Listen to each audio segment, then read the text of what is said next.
Hello বন্ধুরা, welcome to my channel দেবী চিত্রানা 777। তো আজকে বানিয়েছিলাম চিলি চিকেন। এই যে চিকেনের মধ্যে আমি নুন, হলুদ, অ্যারারুট ময়দা, যা যা দেওয়ার একটু হালকা সোডা দিয়ে রেখেছিলাম। তারপর ম্যারিনেট করে রাখার পর পেঁয়াজ, টমেটো, ক্যাপসিকাম আর একটু পাতলা করে গাজর সব দিয়ে নিয়েছিলাম। এই দেখো ম্যারিনেট করা গেছে আধ ঘন্টা, পকোড়া করে নিলাম। তারপর আদা রসুন মশলার জন্য আদা রসুন পেঁয়াজ বেটে নিয়েছি। দেখো কি সুন্দর পকোড়াগুলো হয়েছে, মনে হচ্ছে এক্ষুনি সব খেয়ে ফেলি, সেরকমই সুন্দর পকোড়া। এর মধ্যে বিভিন্ন রকম এবার সব মশলা দিয়ে মশলা কষিয়ে নেওয়ার পর নুন হলুদ যেমন পেঁয়াজ রসুনের মশলা হয় কষিয়ে নিলাম তেল গরম গরম তেলে দিয়ে।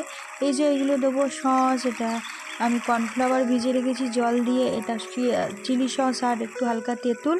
তো মশলা কষিয়ে জল ঢেলে চিকেন দিয়ে আমি সব সস ফসগুলো দিয়ে নেব। একটা চিলি চিকেন আর মাংসের ঝোলের মধ্যে তফাৎ হচ্ছে কিন্তু কর্নফ্লাওয়ারের জলটা। তারপর এই যে চিলি আর তেঁতুল আর সসটা দিয়ে নিলে ঝোলের মধ্যে একটু মশলাও দেবে, চিকেন মশলা যার যেমন খেতে লাগে, ব্যাস তৈরি।